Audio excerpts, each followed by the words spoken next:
Ragazzi, buongiorno. Oggi andiamo a preparare un cannolo mignon di Piana degli Albanesi per un nostro cliente che deve partire e vuole fare un figurone.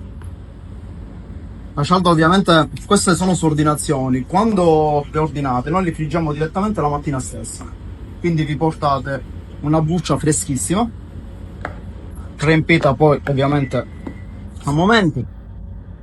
Mi sa che mi serviva una spatolona, invece con la spatolina ci mettiamo più tempo, ma va bene così.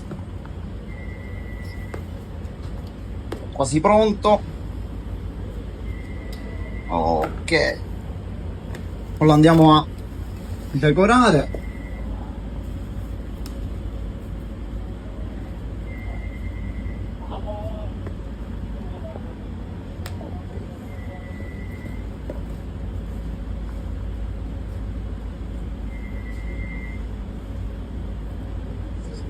Ok, quasi pronto.